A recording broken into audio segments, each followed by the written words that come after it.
French Shalom, and greetings to you all. I hope everybody is having an absolutely awesome Year of the Dog. If dogs run free, then why not we? Across the swooping plain, my ears hear a symphony of two mules, trains and rain. The best is always yet to be. That's what they explain to me. Just do your thing. You'll be king if dogs run free. Now, the best is always yet to come, my friends. Welcome it into your lives. And I want to send greetings out to my new friends, Bob and Joanne. It was great meeting you both, and I'm sure we will catch up with each other again soon. And don't forget, we're only a week away from Purim, the Jewish Halloween celebrating Queen Ishtar and her uncle Marduk, otherwise known as Esther and Mordechai, an evening of revelry during which we perform acts of kindness, hear the story of Esther read, marvel at the miracle of survival, and take time to be with our families and our friends. And it's the holiday of Purim that signifies another incredible event just 2 weeks later, and that is the Rosh Chodesh of Nisan. Perhaps the most important one of the year. It is the one that acts as an annual reset button, allowing you to imprint your will on the blank canvas of life and put in motion the year and the life that you want to have. And that is followed 2 weeks later by the great festival of freedom, the halting, Pesach, Passover. So all that's coming up over the course of the next month. And Easter and Passover are the same this year. Good Friday is March 30th, and Easter Sunday is April 1st, April Fool's Day, Clare's Day. Now, Passover begins the evening of March 30th and ends on April 7th. And the two Seders will be March 30th and March 31st. And we will be hosting a Seder again this year. And so join us on our channel as we celebrate the Festival of Freedom. And just as it's a special time for celebration of miracles, of love, of opportunity, of freedom from fear, let's take a moment now to celebrate our coming together as a like-minded group in a showing of faith, of love, as a community, a chavura fellowship. When we express our nature of kindness, compassion, thoughts, feelings, hopes, dreams, and wishes, that unites us all in this community house of Spirit, Beth Ruach. So once again, my friends, please do go ahead, invite everybody you know, physically, psychically, emotionally, spiritually, to gather and share from Psalm 133, the Hine Matov, come together. Hine Matov, Shevet Avim Gam Yachad. Hine Matov, Shevet Avim Gam Yachad. How good, how pleasant it is for brothers and sisters together. Community, community, community, together. So as a community, let us spread love, goodwill, fellowship to the entire world.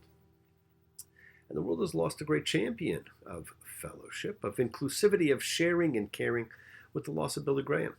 Baruch atah Adonai Eloheinu melech ha'olam dayan ha'amet. Blessed are you, Lord our God, King of the universe, the true judge. Alav hashalom, may he rest in peace. And let us once again send out energy to help others the world over who suffer from mental, physical, emotional, spiritual traumas, as we share the miracle of healing, of renewal, and continue sending out prayers for Mitchell, still recovering from his accident, for Joe Babura, for Veronica and the pirate, for Ben and Lindsay, for Bob, Kathy, for Jen, for Mordechai ben Aharon Vayita, and of course the bee. So let's send love and renewal and healing to them and to whoever else you know who comes to mind. And of course, make sure you do include yourself. You need renewal too. It is the kindness, healing, wishes, goodwill, and love we all send out that circles the world, finding those in need. So thank you, each of you, for all you do, for all you care, because the world is a world of spirit, and spirit, my friends, never dies. Me, Shabbat, Avoteinu, Makor HaBracha,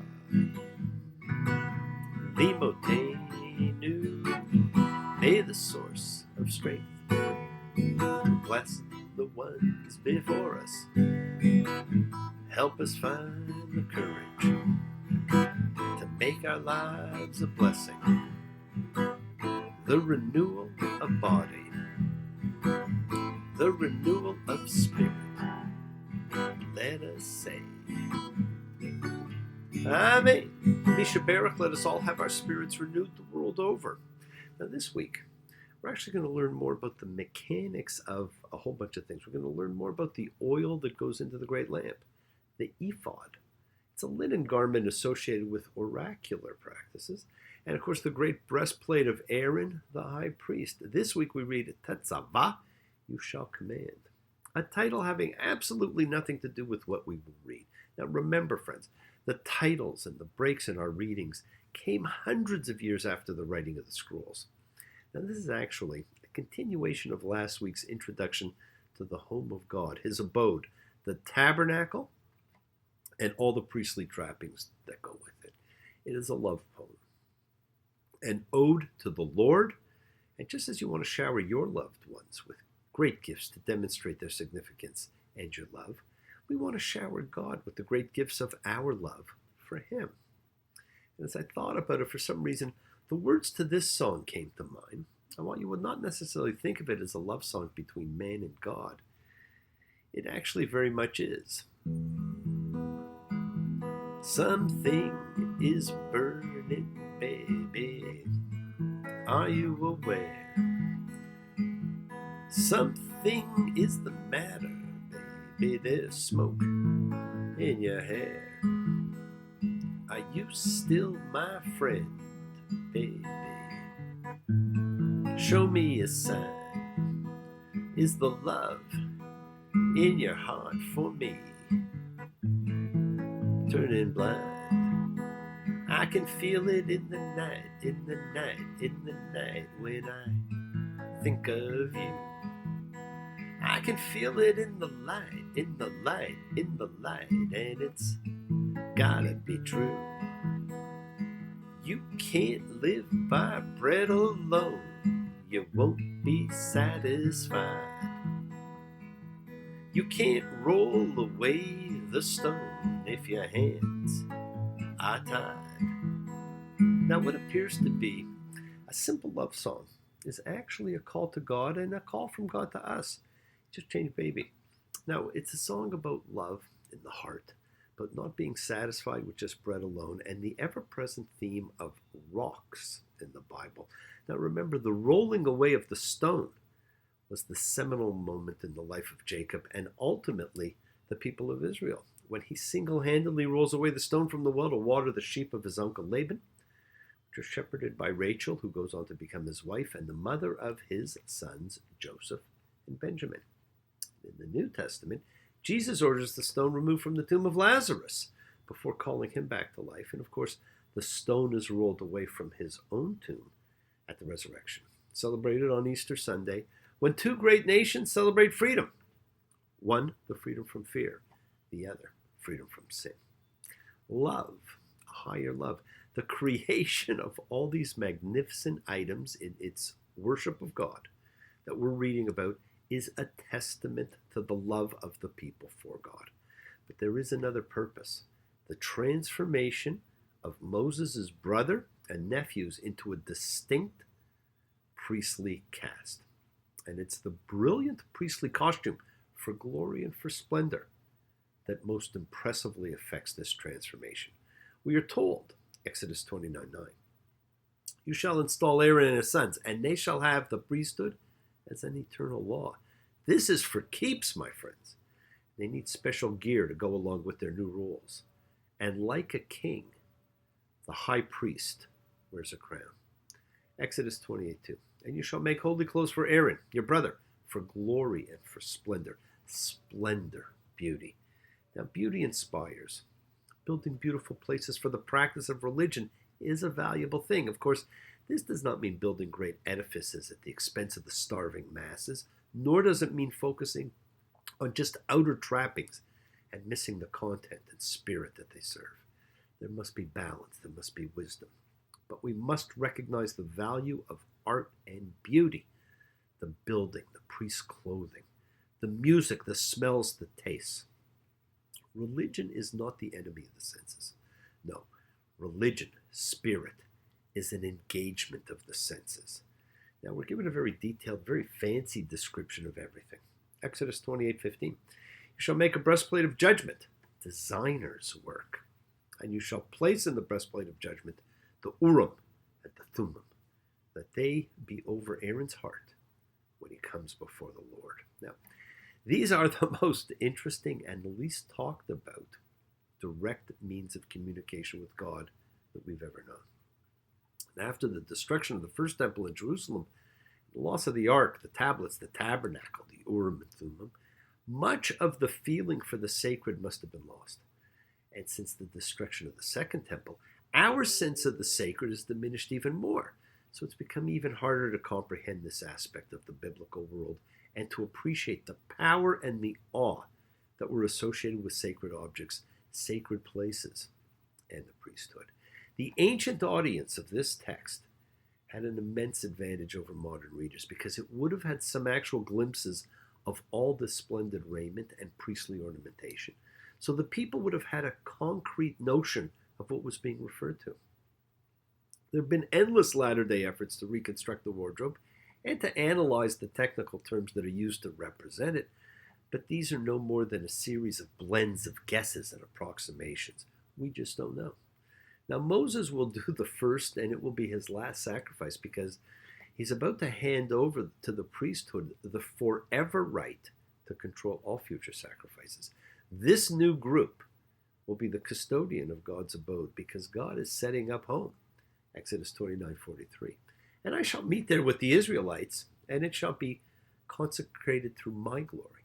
And I shall consecrate the tent of meeting and the altar, and Aaron and his sons I shall consecrate to be priests to me. I shall abide in the midst of the Israelites, and I shall be God to them, and they shall know that I am the Lord their God, who brought them out from the land of Egypt for me to abide in their midst. I am the Lord their God. Now, building of great ornaments is the order of the day. And the Parsha ends with chapter 30th.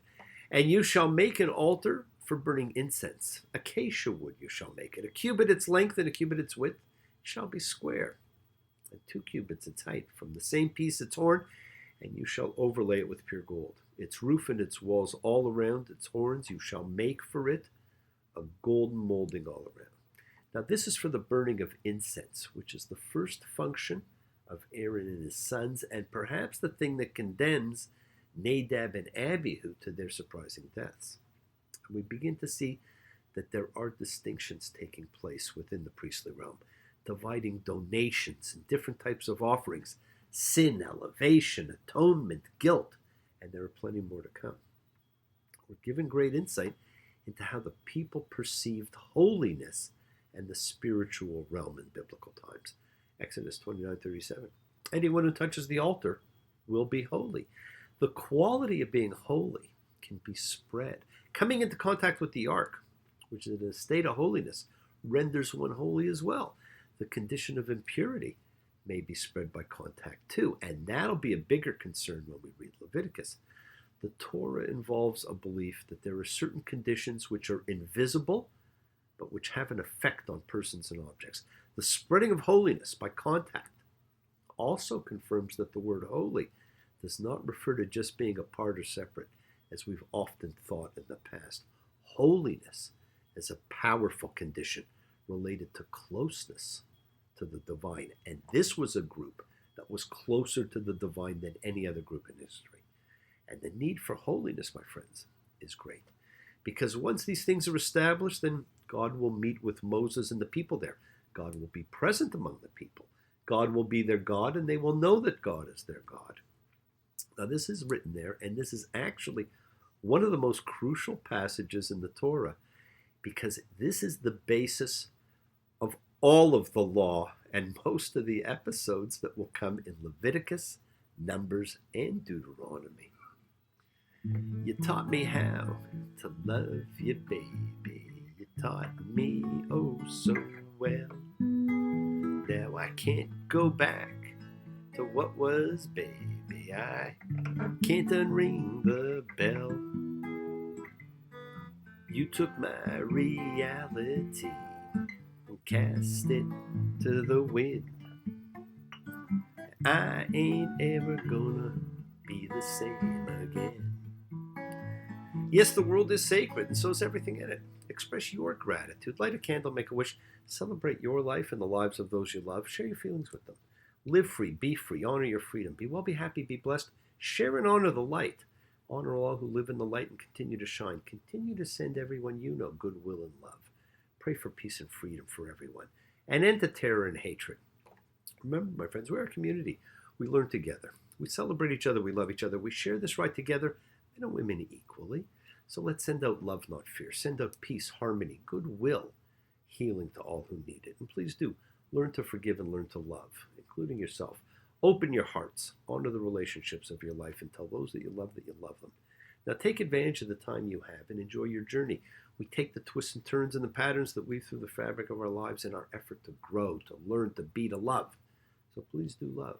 Now bless you all. Have a fantastic week, a week of love and light, a week of peace, a week of miracles. Examine your intention. Use them to imprint your will on the universe, because we set in motion all that happens in our lives. Our intention, our kavana, our cause, our effect, everything's linked. As I've said, you always have time to forgive and to be forgiven. You do have that knowledge of what is good and bad. So acknowledge what you've done wrong to yourself, to God, and to any person you've wronged, and then ask for forgiveness. Do so with sincerity, accountability, vulnerability. Forgive those who've hurt you as you learn to be a forgiving and compassionate person. The secret of forgiveness, compassion, and peace, my friends, is always in acceptance. Can you accept yourself, other people in the world just as they are?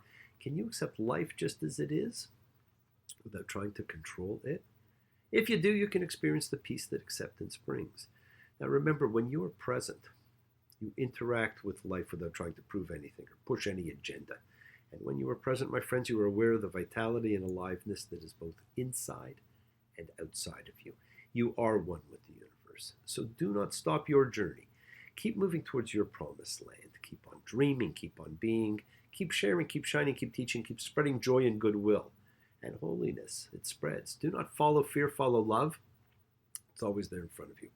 And remember to have faith, an unwavering adherence to principle, just as I have faith in the principle of love and in all of you. Now, act with purity, purity of heart and mind. Despise none, defraud none, hate none. Cherish all, honor every child of God, every creature of the earth. May all people know peace in this year. And may you nurture kindness and love everywhere you go. And work to be present, my friends, in the body. Expand your heart, quiet your mind, because the deepest source of real power lies in consciousness and your ability to be mindful, aware, and present in all circumstances. So make the most of your time in life. Continue to touch and transform the lives around you, because you're never alone. You are forever blessed and have the ability to bring blessings to everybody you meet. Health, love, renewal to everybody you come across. We're all energy, and energy cannot be destroyed. It can only be transformed. Friends, your words are your power to transform, to love, to bless. So be generous with them, bless others, and therefore bless yourselves with love and with the heart. We're all part of a greater whole. Embrace love, not fear, forgiveness, not anger. These are the great lessons of life. And be there for someone, because someone is always going to be there for you, whether you know it or not. Do not stop asking questions, and do not stop seeing the miracles of your life. Explore your faith, and do not accept shame as a natural state. Whatever you feel others have felt, whatever you've experienced, I tell you right now, others have too. We share together, we learn together, we help each other. We are all one. We follow the law of love, and we help each other. If you got a problem, I don't care what it is. If you need a hand, I can assure you of this: I can help. I got two strong arms, I can help. It would sure do me good to do you good. I can help. See, there's always help when we need it, my friends. Now be happy, be healthy, be helpful, be kind, and be loving. Get ready to celebrate freedom. Get ready to celebrate Purim. Let's all learn to leave fear behind. Celebrate love every day. And continue to have a great year of the dog. And, get ready. Pick your costume for who you want to be at Purim. The day of law casting. Shabbat shalom and blessings to each and every one of you. Take care.